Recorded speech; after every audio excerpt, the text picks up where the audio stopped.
Lo grande de nuestro tiempo es este ímpetu de transformación que nos circunda, donde todo es posible y por lo mismo donde caben todas las hazañas.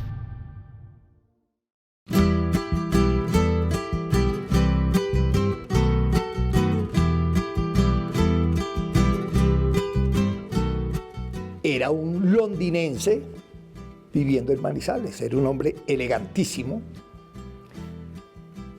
no solo en su apariencia física, sino en su modo de hablar, en su modo de actuar.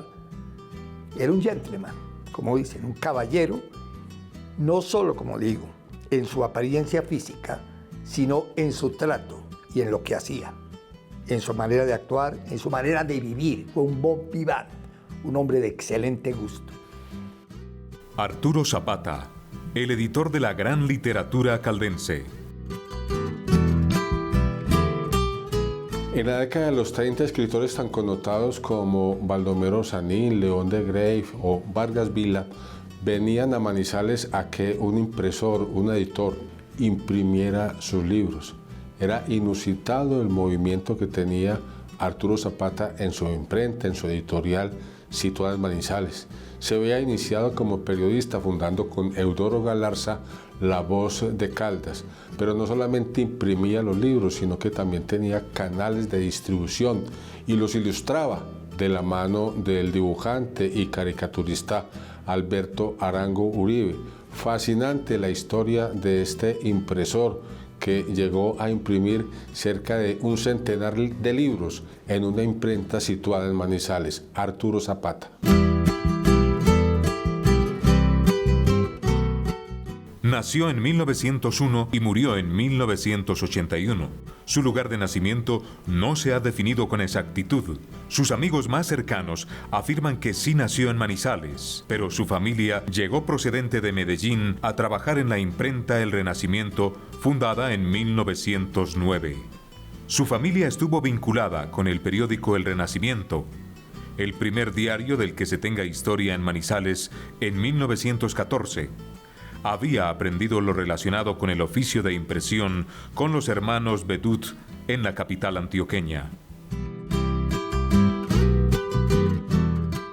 La historia de Arturo Zapata resulta un tema muy interesante, pero también es como resultado de la época que vivía Manizales, el momento luminoso, digamos, de sus mejores años, que fueron justamente esos, entre el 20 y el 50, cuando la ciudad progresa en muchos temas. Entonces, la ventaja de Zapata es que es el editor real, es el editor empresario, es el editor que tiene buen ojo para saber cuáles son los libros que hay que publicar y monta una industria que era impensada en el país en ese momento, pues porque estamos hablando de una época en que todo se imprimía a punta de linotipos viejos, no el linotipo que seguramente muchos de ustedes conocen, sino el viejo linotipo de plancha, de plomo, y hacer todo eso acá. Pues aquí imprimió a todos los grandes de la época, ¿cierto? Él imprimió desde La María hasta Rafael Arango Villegas, por supuesto, que era de acá, que era un superventas en esa época. Y en ese momento, pues que estamos hablando de los años 20, la carretera a Bogotá la estábamos terminando, el tren apenas estaba llegando, el cable ahí medio iba poco a poco. Entonces, el lograr saltar ese paso, que era el más difícil, fue toda una innovación. Y yo creo que viene mucho de la sangre de los manizaleños, porque es que pues, haber traído pianos a lomo de mula, yo creo que ya llevar unos libros a lomo de mula era mucho más sencillo. Era una generación muy distinta a la que llegó después. Fue una generación que le tocó heredar de los fundadores, que les tocó abrir la trocha, y yo creo que obviamente Arturo Zapata aprende de todo eso y para ellos no había límite, las montañas no eran un límite como se ha vuelto hoy en día para muchos de nosotros que no hemos podido hacer una carretera decente a Bogotá, por ejemplo. Para ellos, al contrario, era cómo traer el mundo a Manizales, y la gente quería venir a imprimir acá. Es un poco lo que cuentan los historiadores. No es que simplemente vinieran aquí porque aquí había imprenta, no, imprenta había en Bogotá, había en Medellín, pues les gustaba era que se los imprimiera don Arturo Zapata, que era como el rey Midas en ese momento de la impresión. Al hablar de la historia de la edición en Colombia, necesariamente habrá que citar a don Arturo Zapata, Publicó cerca de 100 libros y el éxito en varias de sus ediciones lo convierten en un referente imprescindible dentro de la historia de la edición, la circulación de impresos y la lectura en Colombia. Y también cometía periodismo. En esa época era muy normal que fueran políticos, empresarios, periodistas, o sea, eran un conjunto que los hacía realmente unos hombres iluminados para guiar los destinos de la región. Y Zapata comete periodismo, un periodismo muy cultural, no muy comprometido políticamente, aunque también por ahí, por los lados le hace, pero claramente por ahí es donde yo creo que empieza a enamorarse de las letras y de querer imprimir más cosas. Habían 4 o 5 diarios, una ciudad de 60 o 70, de 80.000 habitantes, diarios habían en Manizales. De manera que el auge periodístico, y en esa época pues ser periodista era ser intelectual, ser poeta y a veces ser político. De manera que se dieron todas esas cosas para que surgiera. El maestro Zapata venía de criarse en los talleres de Justiniano Macías. Justiniano Macías, como decía el hombre, él mismo me lo dijo personalmente, el hombre más pulcro, nunca quiso tomar partido, funda el primer diario que hubo en Manizales, ¿cierto? En la década de los 20, de antes de los 20, y dijo, fue una lección de dignidad y una lección de ética periodística que él recibió. Él siguió su carrera en el periódico, luego fundó La Voz de Caldas con Eudoro Galar Sousa y allí tuvo una columna mucho tiempo en otros periódicos que la firmaba como Diógenes, cosa que no lo anota ni lo sabía nadie, una columna en los años, digamos, 29, 30, por esa época, hasta que funda la revista Cervantes. Y eso pues demuestra que ya había toda una tradición, empezaba a gestarse una tradición alrededor de las imprentas y él sabía aprovechar como ese momento con un ojo de empresario único para la época.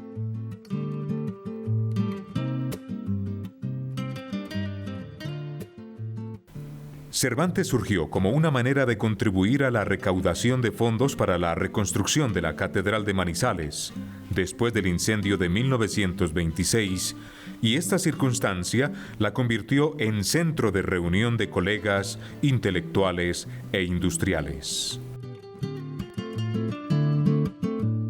Bueno, fascinante por todo.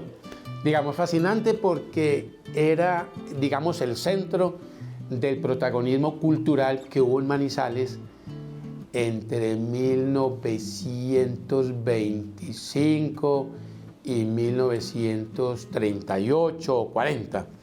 De modo que en Manizales, cuando en 1930 había tertulias por todos lados, la de Messier Zapata era la tertulia de la refinación, del buen vino, de la buena mesa, de las buenas amistades, de la conversación agradable, donde se hablaba del libro, de la última publicación del libro de Bernardo Arias Trujillo, del libro de Rafael Arango Villegas, del libro de Aquilino, pero también del libro de Antonio García. Se estaba hablando de libros, pero también se estaba hablando de caminos de herradura, de los aguardientes, de la fonda caminera, del arriero, era de muchos aspectos. Y eso le permitió a él siempre tener proyectos editoriales, es decir, en esas tertulias era que se originaban las ideas que luego iban a ser concretadas en libros. Y estos libros fueron publicados, a veces el riesgo lo tomaba Zapata, el dinero de la inversión de los libros era de Zapata, a veces había mecenas en estos contertulios de Zapata que aportaban dinero para publicar los libros. A veces esos libros eran publicados como un negocio entre Zapata y los autores. Y a veces eran los autores los que ponían el dinero para la publicación del libro y Zapata les otorgaba todo el circuito para la circulación del libro, valga la redundancia. Entonces, estas diferentes formas de publicar, estas diferentes formas de organizar la edición de los libros y además el amparo económico que les daba a los talleres gráficos fue lo que pudo hacer sostenible en el tiempo la editorial. El tamaño y el número de páginas de los libros editados por Zapata estaban acordes con un tipo de edición en rústica que se imponía con rapidez sobre los libros empastados, que eran más costosos. A este objetivo contribuyó enormemente el trabajo realizado por Alberto Arango Uribe, pintor y caricaturista, quien hizo el diseño de las carátulas de los libros editados por Zapata entre 1930 y 1934. Clave de Arturo Zapata está en la editorial Zapata. Ahí es la clave. Un libro cada mes, pero un libro bonito. Nosotros miremos hoy en día un libro de Arturo Zapata, hoy lo vemos. Un libro pequeño, media carta el formato, pero unos diseños espectaculares de Alberto Arango Uribe, una pluma espectacular, preciosa la pluma de Alberto Arango Uribe, y le ponía ese toque de gracia a sus obras. Sí, claro, y son caricaturas que todas las generaciones conocemos porque siguen ahí en los libros que se reimprimen de la época, como Bobadas Mías, por ejemplo, que es un clásico de esa pluma en la carátula. Me parece que él tiene esa visión de hacer del libro el libro objeto que hoy conocemos, ¿cierto? No es solamente tener unas letras y ya y la gente lee, no. El libro objeto, un libro bonito, bien editado, con presencia, que dé gusto, que se aprenda de él y que además pues ilustre. Y es un visionario, definitivamente es un visionario. Entonces, las carátulas que usted decía, sí, no solo las de Alberto Arango Uribe, sino las de el maestro Cardona, y especialmente uno que murió muy joven. Acevedo iba a ser el segundo Arango Uribe, pues era magnífico, pero murió de 22 años. Y muchas de esas carátulas de Zapata son de Acevedo, con una línea muy limpia. Muchas caricaturas salieron en distintos periódicos, La Patria inclusive, de manera que él supo, primero, el buen gusto. Segundo, el hecho de que él mismo, como me contaba, él mismo hacía las carátulas de su revista. Él trabajaba los elementos, los hacía casi que a mano, porque no habían esas impresoras que sacan en colores, ni que no habían esos métodos. Él lo hacía casi a mano, porque como había trabajado con Justiniano Macías, desde linotipista, desde grabador, es decir, todos los oficios de la imprenta, tenía el buen gusto. Y una cosa, él siempre pensó pues de que hacía falta eso en el país, porque él tenía una vocación, dijéramos, por la diferencia de los partidos, nacionalista. No en el sentido del nacionalismo de los leopardos, sino de que se debía publicar y hacer conocer la obra de los colombianos. Donde caben todas las hazañas. Donde caben todas las hazañas.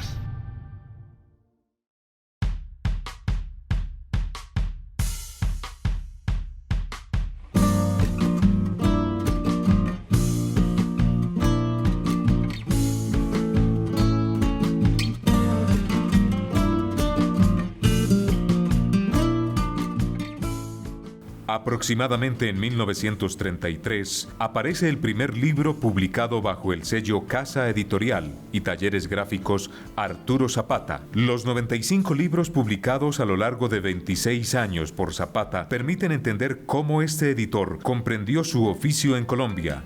El cambio de tipografía Cervantes a Casa Editorial Talleres Gráficos Arturo Zapata se debió seguramente al paso de la publicación de una revista a la de libros exclusivamente.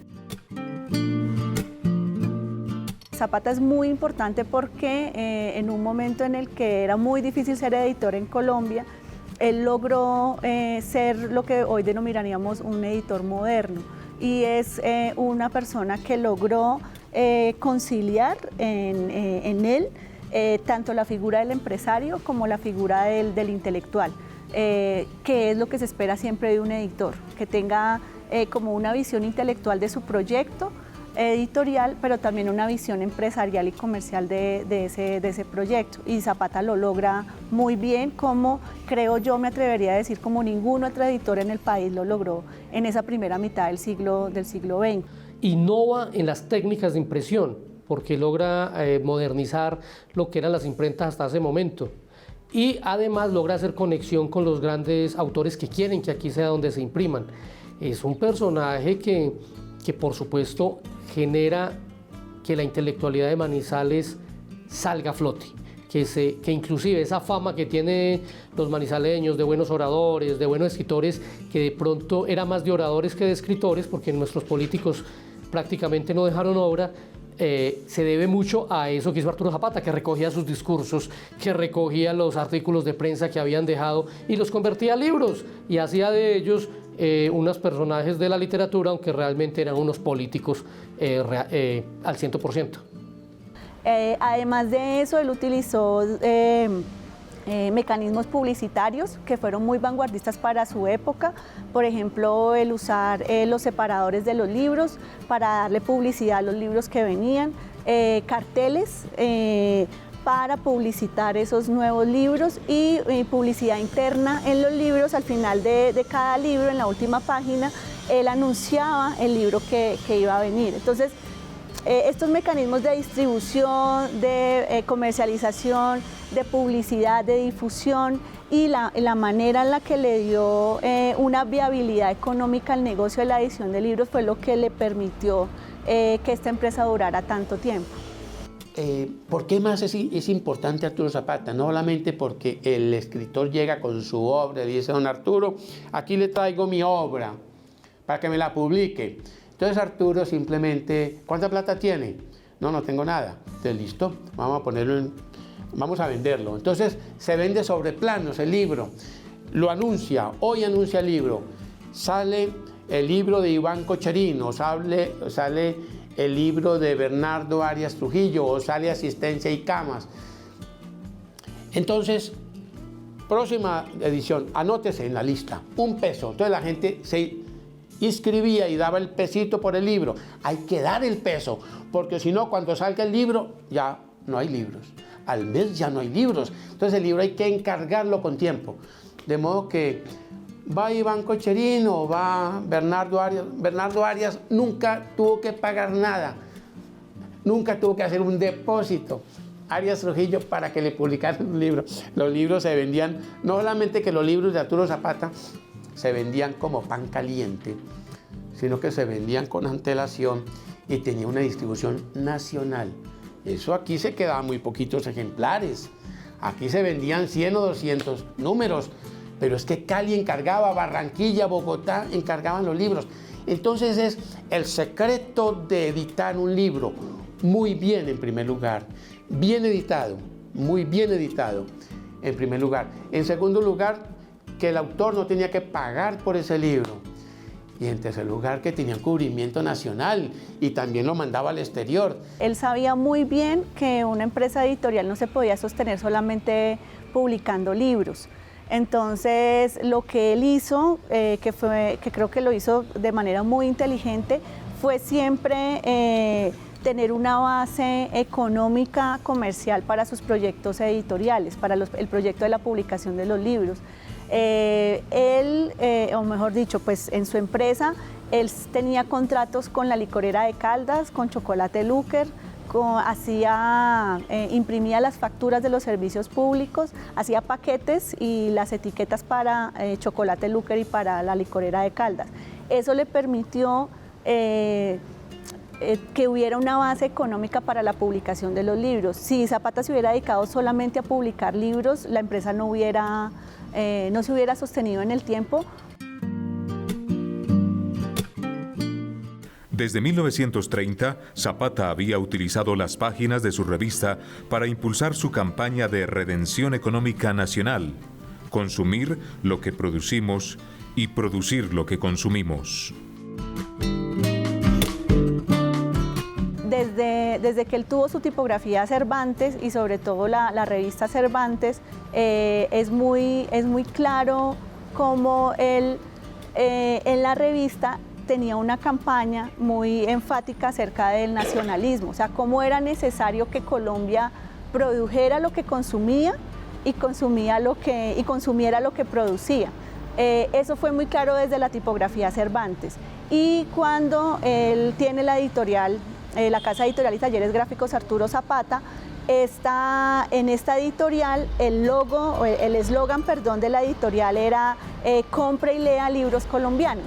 Entonces, ese nacionalismo, que digo yo que era un nacionalismo sano e inteligente, también se expresa en que Zapata, por ejemplo, nunca se afilió a un partido político establecido. O sea, no podemos decir que Zapata sea liberal o conservador o de izquierda o de derecha, pero esa actitud respetuosa con todas las creencias políticas, sociales, y esa manera de él ser también ecuánime frente a esas creencias, creo que fue lo que le permitió que a su alrededor se reunieran personas de extrema derecha y de extrema izquierda, liberales, conservadores, pero también los grecolatinos al lado de los escritores que defendían más un costumbrismo. Entonces eran personas muy diversas, era un grupo muy heterogéneo, y creo que la personalidad de Zapata, esa diplomacia de él, la entereza también, su calidez, obviamente su inteligencia, hicieron que ese grupo estuviera alrededor de él y pudieran concretar proyectos cívicos, proyectos de publicación de libros y negocios, ¿no? Empresas muy, muy exitosas. Y finalmente ese proyecto que es la Casa Editorial y Talleres Gráficos Arturo Zapata, que es allí, creo yo, donde él logra concretar ese proyecto de editor moderno en el país. El nombre de esta editorial, Casa Editorial y Talleres Gráficos Arturo Zapata, compagina muy bien esas dos caras de Zapata, la del empresario y la del intelectual. Y gracias a eso creo que él logra llevar con éxito esta empresa por 30 años y un poco más.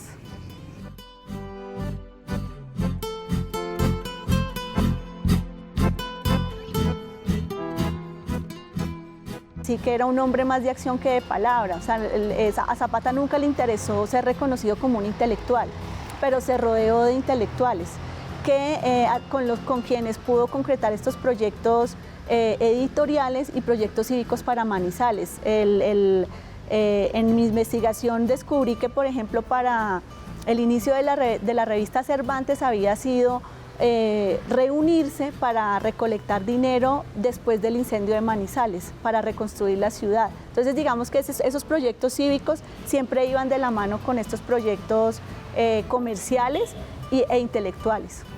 Tenía tanto carisma que fue capaz de acercar a los escritores del pueblo, luego los escritores de la capa media y luego los de la capa alta.